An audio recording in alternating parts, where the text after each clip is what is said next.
brasileiro, campo aberto pra cultura.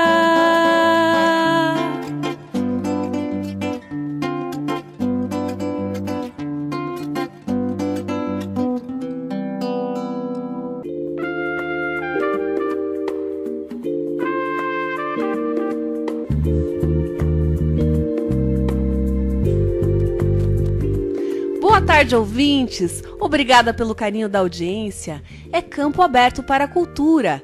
E o nosso convidado de hoje é um escritor, professor, Osnélio Vailate, que está lançando seu livro À Vista do Meu Ponto. É um livro que fala um pouco da propriedade cruzada dos meios de comunicação, do poder da grande mídia, enfim, de todo esse monopólio, né? E aí, à vista do meu ponto, porque você inverte um pouco a lógica, né, professor? Você está tratando aí dos aspectos do olhar, né, para o mundo de um outro ponto, na verdade, né?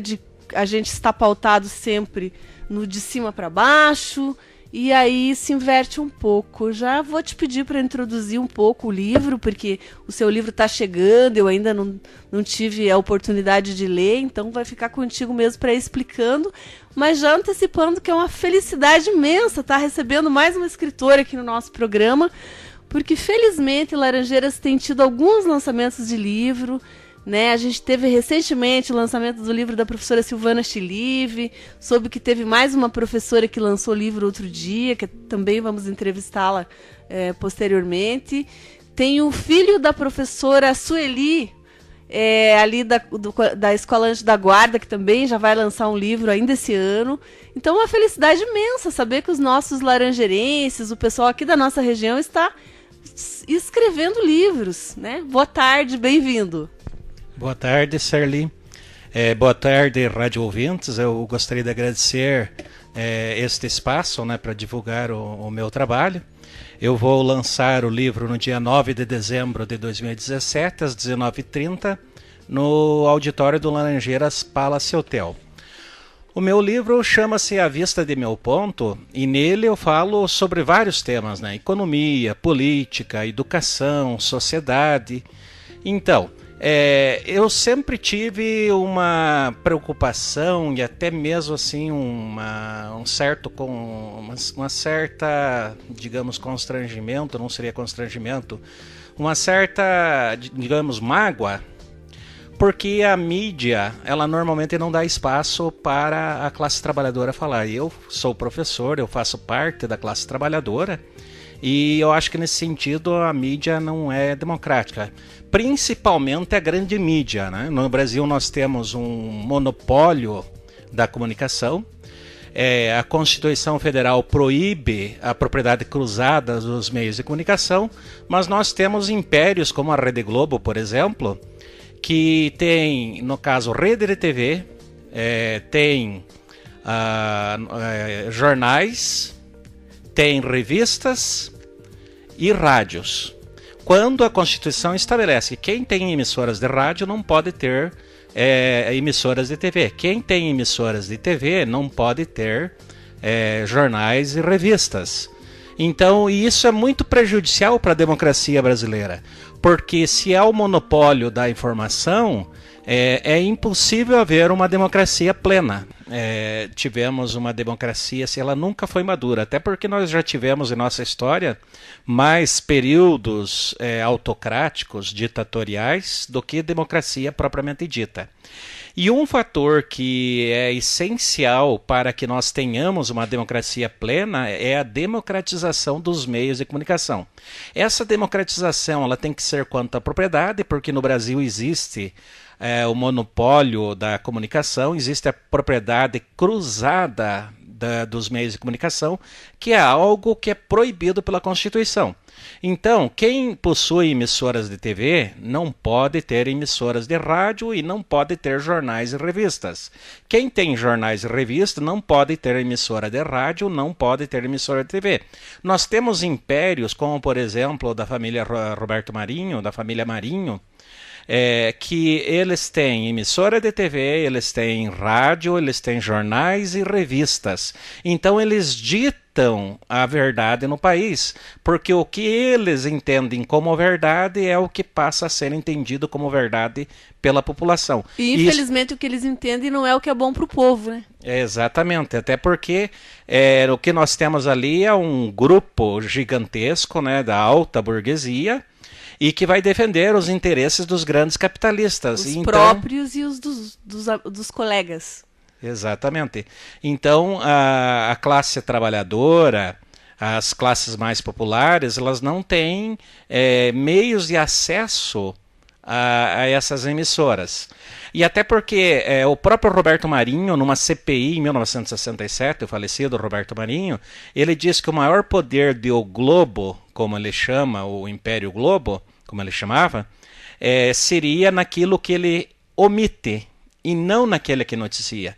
Então, por exemplo, qualquer coisa que um adversário político do Grupo Globo faça de bom não é noticiado. E o contrário ocorre com aqueles apadrinhados pela Rede Globo. E a mesma coisa acontece com as notícias. Elas são selecionadas para passar a visão de mundo do grupo dominante. Mas isso é uma corrente, né? Isso se repete nos pequenos veículos de comunicação também, né? Isso é uma cadeia de metodologia que se reproduz. Na verdade, se a gente for analisar o Brasil como um todo, né? Normalmente, no caso, geralmente, a classe trabalhadora não tem acesso. E a mídia ela não é democrática nem quanto à propriedade e menos ainda quanto à redação. Porque se você for observar, tanto nas grandes, nas médias e nas pequenas empresas de comunicação, o pessoal que escreve de uma forma mais crítica, escreve mais à esquerda, é praticamente inexistente. Então, a classe trabalhadora ela não está representada nos meios de comunicação. E eu digo sempre que a comunicação, principalmente o espaço da escrita, é um espaço a ser disputado pela classe trabalhadora, pois faz parte da luta de classes. Eu vou dar um exemplo, só para contextualizar o que você está dizendo, que é um exemplo de um pequeno veículo, né, eu como repórter recebi uma denúncia de uma mãe que tinha acabado de perder o filho no hospital e ela estava muito contrariada com aquilo, não queria acreditar e sofrendo muito porque 3 dias antes ela havia feito uma ultrassonografia com outro médico e disse que a criança estava muito bem, estava tudo bem com a criança. E ela chegou, logo entrou em trabalho de parto, ela tinha feito esse exame numa outra cidade e veio a ser atendida no hospital aqui da região. E quando ela foi ser atendida, o médico que fez o parto dela, a criança nasceu morta, e o médico disse que essa criança já estava morta dentro dela já fazia um tempo. E ela ficou muito contrariada com aquilo, não só sofrendo por ter perdido o filho, mas pelo fato de haver uma contradição nas duas informações. Então, ela queria ajuda da imprensa. Bom, eu fiz a reportagem, mostrei a versão da mãe, as informações que eu retratei ali são da mãe. O referido hospital se recusou a responder, porque eles acreditam que se eles não responderem, a gente não vai dar a notícia. Foi capa, veio a versão da mãe ali. Então, o hospital me processou indiretamente, processou o veículo, né? E aí, conversando com a direção desse veículo, né, que veio me pedir satisfação, como que eu teria feito uma matéria dessa, enfim, eu ouvi o seguinte. Então, essa moça era uma assentada. Por causa de uma assentada, eu vou perder o meu anunciante, que é cliente do jornal.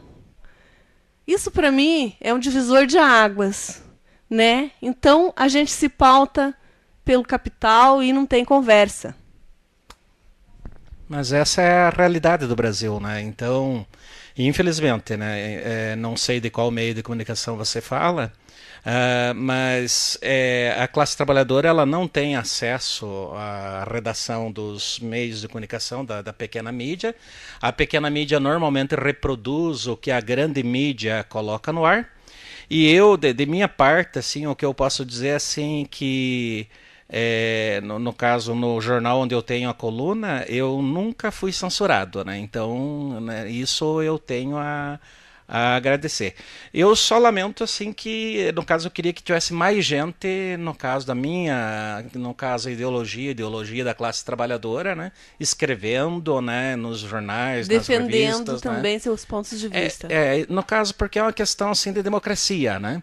E eu entendo assim, ó, que o meio de comunicação ele deveria colocar quando há no caso, uma determinada questão, colocar o que a direita pensa, o que a esquerda pensa. Dar 10 minutos para a direita falar, dar 10 minutos para a esquerda falar. Então isso eu entendo por democracia no meio de comunicação, né? Agora, cabe à população que assiste, que ouve, aí ela refletir e pensar quem está com a razão. Agora, isso que você está falando, né, seria a neutralidade da imprensa, né? Que seria o ideal. E a gente também, sendo do meio de comunicação, tira as provas de que é muito difícil existir essa independência e que, na verdade, ela não existe. É mais uma coisa assim para a gente pensar que é assim, mas não funciona assim. E daí o que resta, né? Então que pelo menos os veículos assumam de que posição que tem, né? E eu acho que o grande erro da mídia brasileira é não assumir a sua posição. Porque quando pelo menos assume, não, eu sou desse lado, eu sou do outro, então você dá margem pro ouvinte, pro leitor, pro telespectador saber. Não, eles estão falando isso, mas eles são, né, são de direita ou são de esquerda, então eu vou ficar aí com meio termo, né? Vou também procurar ouvir o outro lado. É mais trabalhoso para o ouvinte ou para o leitor, né? Ele vai ter que ouvir dois veículos, mas ele ainda tem uma margem. Agora, quando você não assume o lado, é um pouco mais difícil, não é?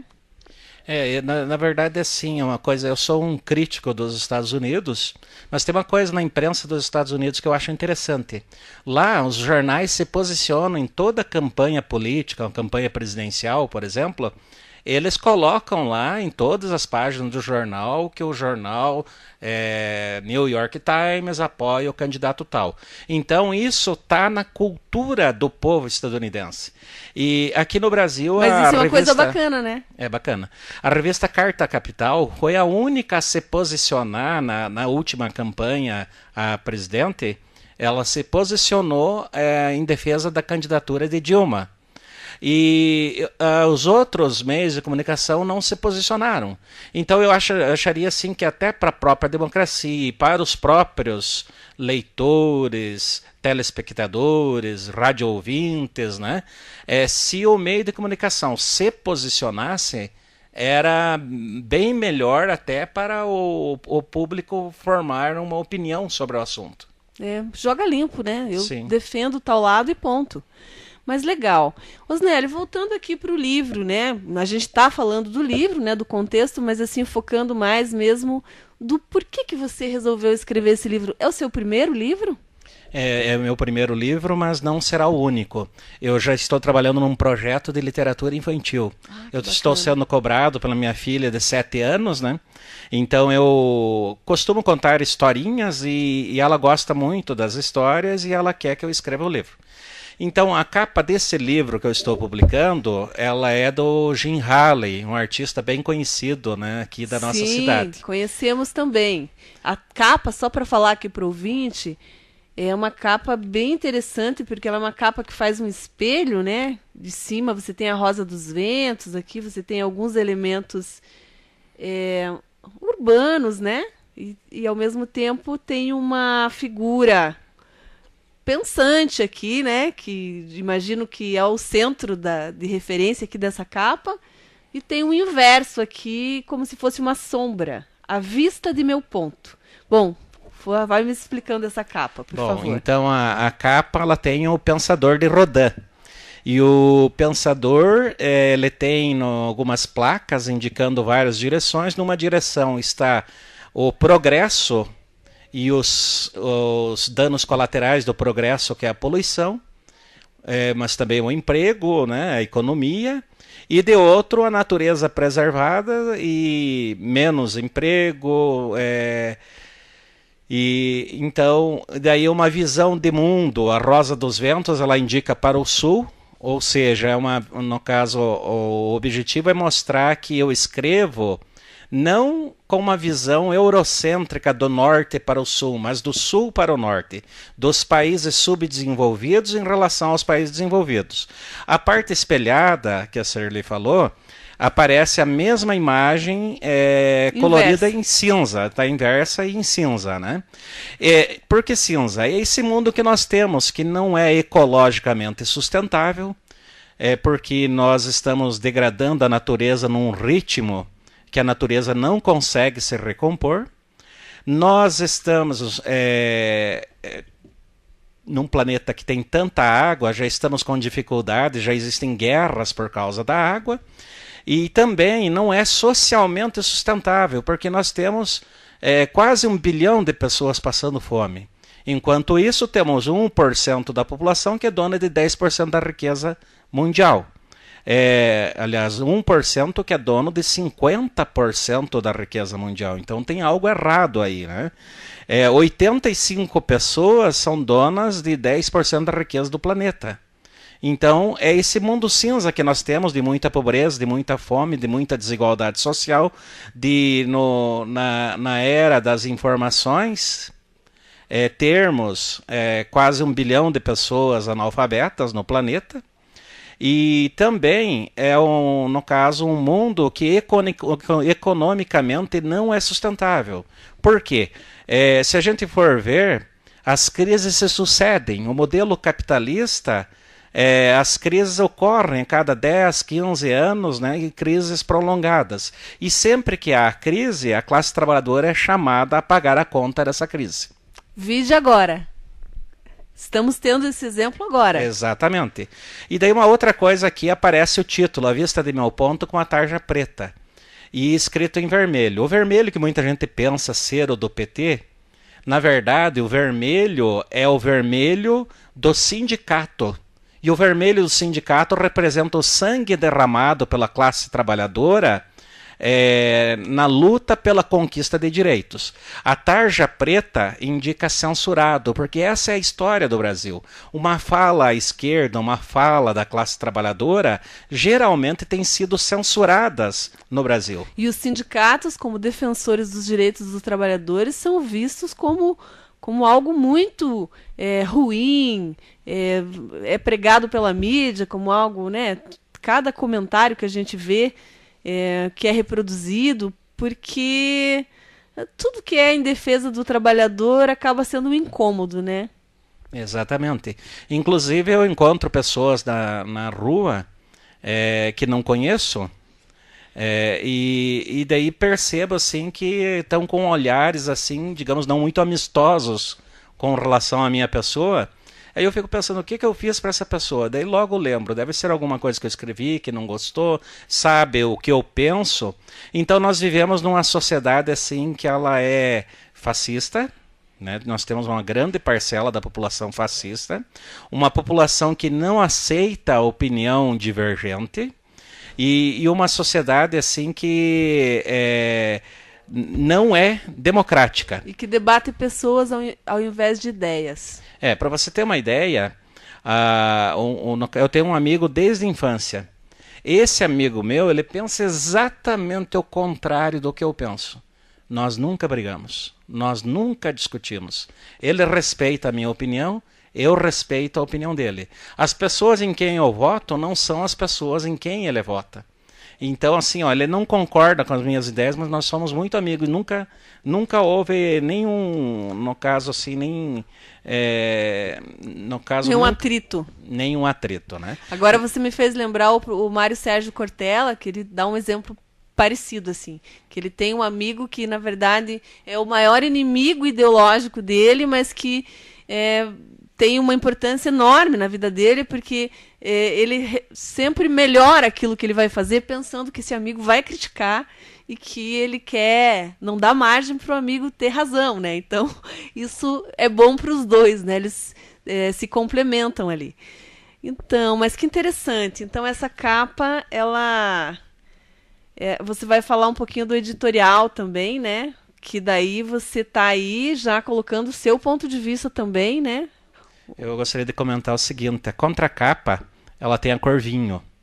E o vinho, ela tem um significado. Muita gente me encontra nas redes sociais e no WhatsApp e me inclui. Veja, eu estou num grupo. E daí eles começam a postar as suas opiniões sobre política. Eu penso, não, legal, penso assim, penso diferente de mim, tudo bem, né? Não critico, né? E daí começo a postar o que eu penso. Ele entende que o Karl Marx ele foi o maior estudioso do capitalismo. E ele quer entender o capitalismo, segundo o Karl Marx, para poder ficar ainda mais rico. Só que ele usa no lado contrário, né? A gente quer a justiça social, uma sociedade onde todos tenham o mínimo para viver com dignidade. Ele usa o conhecimento do Karl Marx para ficar ainda mais rico. É uma lógica inversa, mas sempre ouvi dizer que inteligente é conhecer o que pensa o seu adversário, né? No sentido de outra ideologia também, né?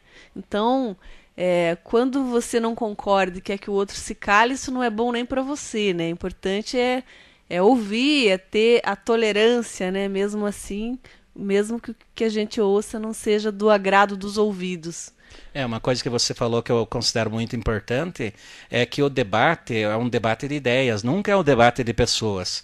E existem muitas pessoas assim que eu converso, às vezes elas chegam e começam a debater comigo. Eu procuro evitar de debater, porque quando você ganha um debate, você consegue uma pessoa que fica magoada com você. E você não vai mudar o que ela pensa. Eu mesmo não escrevo para que as pessoas mudem o que pensam. Eu escrevo para mostrar para as pessoas que pensam como eu que elas não estão sozinhas. Eu não tenho o objetivo de doutrinar, de fazer com que as pessoas pensem o que eu penso. Meu objetivo é outro. O meu objetivo é ocupar um espaço, é escrever. Eu adoro escrever, né? Leio muito. E eu tive até no caso, um médico que me falou, né, psiquiatra, porque professor, né, 90% dos professores vão aos psiquiatras, né? E ele falou assim que como eu lia muito, era como uma máquina, um dínamo que está sempre carregando. Então era necessário extravasar isso. E ele me aconselhou a escrever. E eu comecei a escrever por ordem médica. E comecei a escrever também porque eu assinava a revista Veja e lia muito um colunista chamado Diogo Mainardi. E me lembro que uma vez eu concordei com um artigo dele. Agora, uma só. Não me diga que o Diogo Mainardi tem essa serventia de fazer pessoas escreverem livros. Na verdade, sim, eu comecei a escrever para colocar um ponto de vista diferente ao dele, sabe? Né? Mas tem essa serventia, ele te motivou a escrever. Uma vez eu concordei. Uma vez eu concordei com ele, né? Mas nem lembro no que foi, acho que não era algo tão importante. Tá certo. Bom, só para a gente finalizar, assim, reforçar o convite para os ouvintes, para ir prestigiar o lançamento do livro A Vista de Meu Ponto, do professor Osnélio Vailate. Você é professor de que área, Osnélio? Geografia. De geografia, né? Mas mais do que professor, Osnélio é um intelectual que escreve muito, que lê muito, que tem um debate, né, bastante aguçado. Eu te acompanho, leio suas postagens e estou curiosa para ler o livro. Então, vou fazer uma introdução. Vou ler aqui o teu convite, tá? Sim.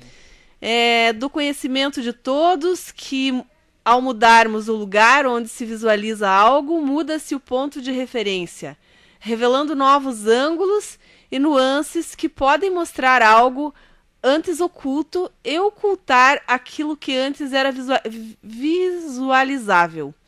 Isso ocorre também com a escrita, que em sua construção traz consigo a forma de ver, analisar e mesmo sentir os fatos por parte do autor, e, portanto, não pode ser considerada a verdade absoluta. Dependendo da ideologia que orienta a praxis da pessoa, sempre há margem para a contestação. E é muito bom que haja contestação. Este é o objetivo maior de um pensador, provocar a discussão e análise de fatos que podem passar despercebido para muitas pessoas imiscuída na luta diária de sobrevivência. Então essa já é a mensagem do convite do seu livro, que está marcada então para o dia 9/12, às 19h30, no Laranjeiras Palace Hotel. Então tá todo mundo convidado, vamos lotar lá o espaço do lançamento do livro do Osnério, porque, de fato, o lançamento de um livro é uma coisa muito boa, e esse seu livro acho que tem muito a contribuir aí para que os nossos movimentos se fortaleçam, né? A gente vai te chamar aí para muitos debates também, né? Quero que você faça suas considerações. Está aberto para chamar, para apresentar o livro, para convidar? Bom, eu gostaria de falar o seguinte, eu acredito assim que, em primeiro lugar, a gente luta pela justiça social. Então esse é o nosso objetivo. A justiça social deve vir antes da solidariedade. Enquanto a justiça social não vem, eu estou fazendo um ato no dia 9 de dezembro, que é o seguinte: a venda dos livros deste dia será 100% destinada ao SOS. O SOS é uma instituição que cuida de crianças e adolescentes em situação de vulnerabilidade, e então nesse dia os livros terão os recursos totalmente voltados para o SOS. Uma outra coisa que eu gostaria de dizer é assim, que no Brasil ninguém ganha dinheiro com livro. Quem escreve livro não tem a pretensão de ganhar dinheiro. Quem, no caso, recebe dinheiro são as editoras e a distribuição. Para ter uma ideia, no caso, se uma pessoa tiver 10 reais de lucro num livro, terá que vender 1.000 livros para lucrar 10 mil reais. E isso é pouco. Só. E o investimento, né, para imprimir os livros, por exemplo, já é quase trabalho, isso. Não, fora o trabalho para fazer, né? O trabalho é bem maior. Então, assim, quem ganha dinheiro com livro são os Pelés da literatura. Os livreiros. O Paulo Coelho, né? Que vende milhões no mundo inteiro. Traduz para várias línguas. Quem publica livro, publica por amor. É o meu caso. Sim. Que bom, Osnélio.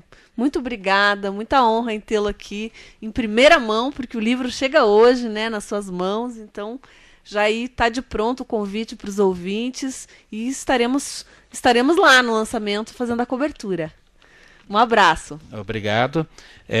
Quero agradecer o espaço e convidar a todos que possam nos prestigiar neste dia, e, se possível, comprando o livro que será destinado ao SOS. Bacana, obrigada. E ficamos agora com o professor Tiago Bittencourt e o quadro semanal Musicultura. Campo aberto para cultura. Boa tarde, eu sou o Tiago Bittencourt e estamos começando o Musicultura. Boa tarde. As músicas folclóricas são canções populares e tradicionais que fazem parte da sabedoria popular. A música folclórica é aquela transmitida pela tradição oral, e muitas das vezes o autor da mesma já foi esquecido ou nem mesmo chegou a ser conhecido. De qualquer modo, estes músicos anônimos dificilmente serão profissionais, independente do talento. As principais características das músicas folclóricas é que suas melodias refletem o estilo local e preservam uma herança cultural regional durante longos períodos, vistos que encontramos músicas muito antigas. As mesmas podem ser interpretadas por um solista num país ou por um coro noutra nação. Elas podem ser pentatônicas numa localidade ou usar escala maior em outra localidade. É comum a alternância entre um solista e um coro nas canções folclóricas, onde cada um canta um verso da estrofe. Em todo caso, reconhecemos as músicas folclóricas pela forma de encená-la, aprendê-la e difundi-la. Quase sempre ela está estritamente relacionada a grupos étnicos, regionais e nacionais. Outra característica marcante das canções folclóricas é o fato delas sofrerem mudanças ao serem transmitidas de intérprete para intérprete. Como são muitas as pessoas envolvidas na criação das músicas, ocorre que se convencionou chamar de recriação coletiva. Assim, a música se consolida em função da região e as cantigas originadas ficam formatadas diferentes devido aos seus locais diferentes. Em função dessas afinidades, os grupos de canções folclóricas se reúnem segundo famílias melódicas, e o número dessas famílias melódicas podem variar muito no mesmo repertório. E é nesse processo que as melodias vão mudando gradualmente, gerando variantes regionais e temporais. Para vocês terem uma ideia da riqueza dessas músicas, fique agora com a música do nosso folclore paranaense, Cuafubá. Dá peneira pra outra que sabe coar, peneira pra outra que sabe coar. Cuafubá.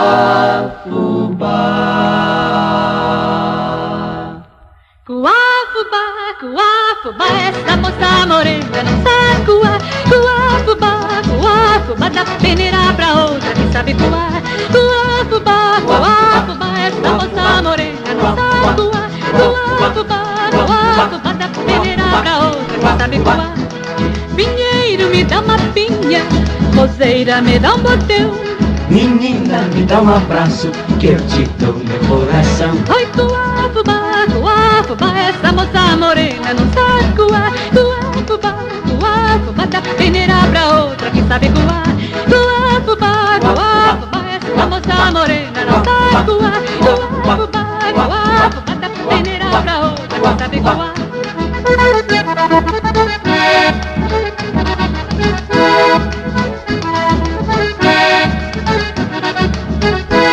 De que serve um pingo d'água no meio do rio corrente? De que serve ter amor longe da vista da gente? Oi, Cuafubá, Cuafubá, essa moça morena não sabe coar. Cuafubá, Cuafubá, dá peneira pra outra que sabe coar. Cuafubá, Cuafubá, essa moça morena não sabe coar. Cuafubá, Cuafubá, dá peneira pra outra que sabe coar. O fogo quando se apaga, na cinza deixa o calor.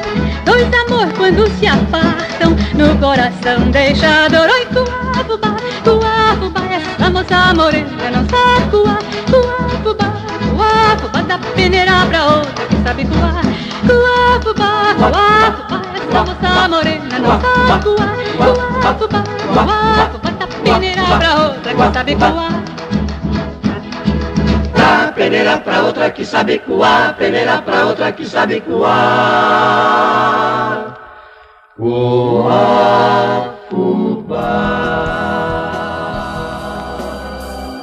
Espero que tenham gostado e até a próxima. Grande abraço.